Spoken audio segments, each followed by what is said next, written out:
Assalamualaikum warahmatullahi wabarakatuh. Hai para pecinta selawat, marhaba, ahlan wa sahlan.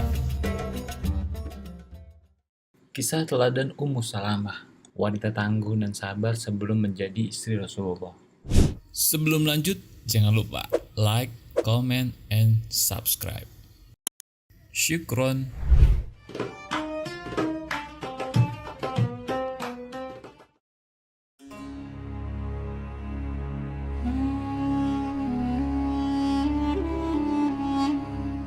Salah satu sahabat Nabi yang memeluk Islam pada masa permulaan adalah Abu Salamah radhiyallahu anhu. Beliau memiliki nama lengkap Abdullah bin Abdul Asad. Beberapa riwayat menyebutkan bahwa Abu Salamah merupakan orang ke-10 yang memeluk Islam. Abu Salamah radhiyallahu anha bersama dengan Ummu Salamah memutuskan untuk hijrah ke Habasyah karena mendapat tekanan dan gangguan yang sangat dahsyat dari orang yang Quraisy. Ketika di Habasyah, mereka dikaruniai seorang anak pertama yang bernama Salamah. Hingga beberapa waktu di Habasyah, mereka kembali lagi ke Mekkah. Kemudian pada saat mendapat perintah hijrah ke Madinah, Abu Salamah dan istrinya Ummu Salamah memenuhi perintah ini. Mereka berangkat menaiki unta, sedangkan Salamah, anak satu-satunya yang masih kecil itu dalam gendongan ibunya di dalam sekeduk unta. Namun, Bani Mughirah yang menjadi kaum kerabat Ummu Salamah merasa tidak rela jika salah satu anggota kaumnya pergi ke Madinah.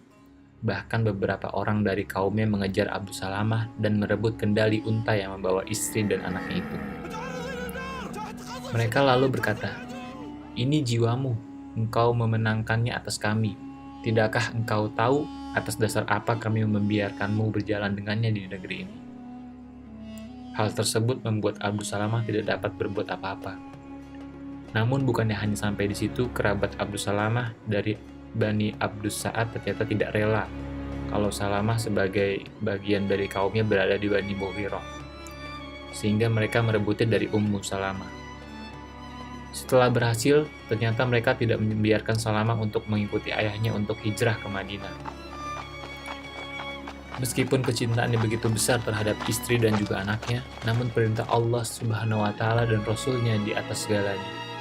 Akhirnya Abu Salamah tetap meneruskan hijrah ke Madinah tanpa didampingi orang-orang yang dicintainya. Setelah 1 tahun berpisah, Ummu Salamah baru dibolehkan kaumnya untuk menyusul sang suami di Madinah.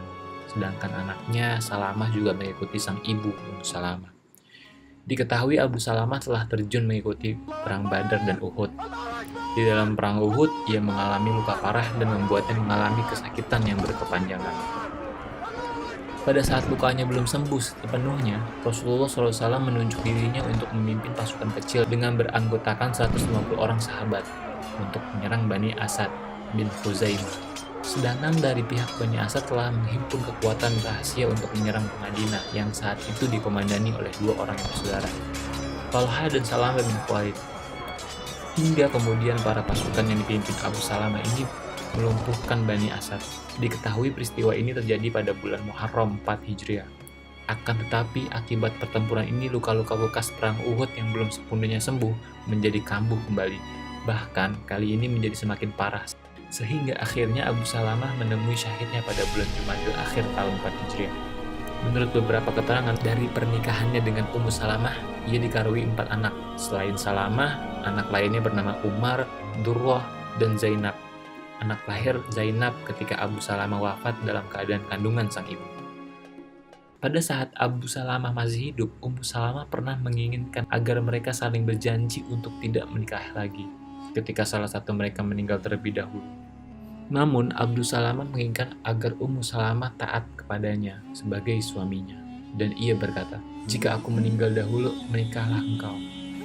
Setelah itu Abu Salamah berkata, "Ya Allah, apabila saya meninggal nanti, nikahkan Ummu Salamah dengan lelaki yang baik daripada saya, yang tidak akan menjadikan hatinya bersedih, yang tidak akan memberikan kesulitan kepadanya." Allah Subhanahu wa Ta'ala mengabulkan doa Abu Salamah ini. Dan setelah dirinya wafat, ternyata Rasulullah yang berkenan untuk menikahi Ummu Salamah. Subhanallah.